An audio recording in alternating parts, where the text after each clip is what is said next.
Iron Harvest is an alternative take on the history of the 1920s.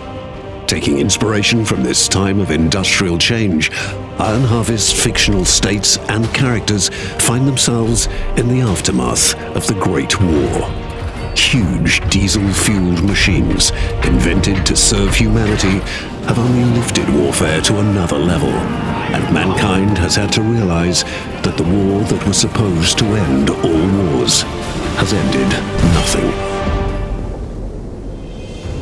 The Rusviet Empire, ruled by Tsar Nikolai, is a huge nation far beyond its zenith. Social injustice has created rising tensions between the different classes, and the Great War nearly tipped the country into chaos and revolution. Only the ongoing conflict with their neighbors Polania and Saxony is keeping the kingdom from falling apart. Some say that there are hidden powers trying to keep the conflict burning. The Rusviet philosophy of mech construction is to forge metal monsters, neither aiming for superior speed nor technology, but instead drawing from the rich resources of their giant empire to force their opponents to their knees. But that method of wasteful construction is getting more and more problematic, as the rivalry for these rare goods is one of the reasons for the conflict itself. The SHM-69 SERP best illustrates Rusviet's philosophy. With heavy armor like this, it's easy to bring knives to a gunfight. It's a blood-curdling sound when these huge sickles crash into each other. Yes, it's slow, and yes, it might take several hits until it comes into striking range, but when that happens, the opponents mostly regret having chosen to go toe-to-toe. With one heavy stroke, the sickles cut through steel like butter, and it accepts no obstacle in its way. The SHM-60 Groza is the polar opposite. The preferred shock trooper of the Tsar is the fastest Rusviet unit.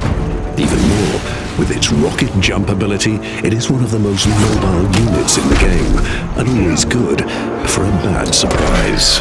Especially when calling in their airborne brothers out of the blue.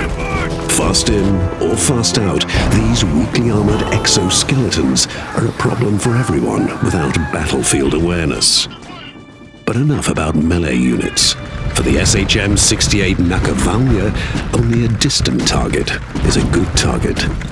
It is basically a rocket phalanx on two huge wheels. Its salvo covers a huge area with a lethal hailstorm of rockets. Who needs precision when you can fire dozens of rockets within seconds? Unfortunately, the Nakovalnya is very slow and vulnerable if the enemy gets close. So it's best if they operate in the back line, well guarded by their comrades.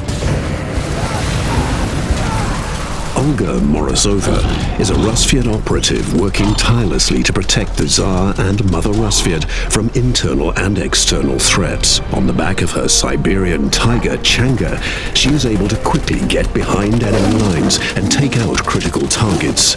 In silence, she is a stealthy and deadly unit that can wreak havoc among infantry up close with her blade and with her MP in mid-range.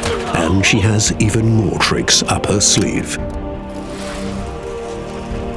If Olga is around, no one should feel safe.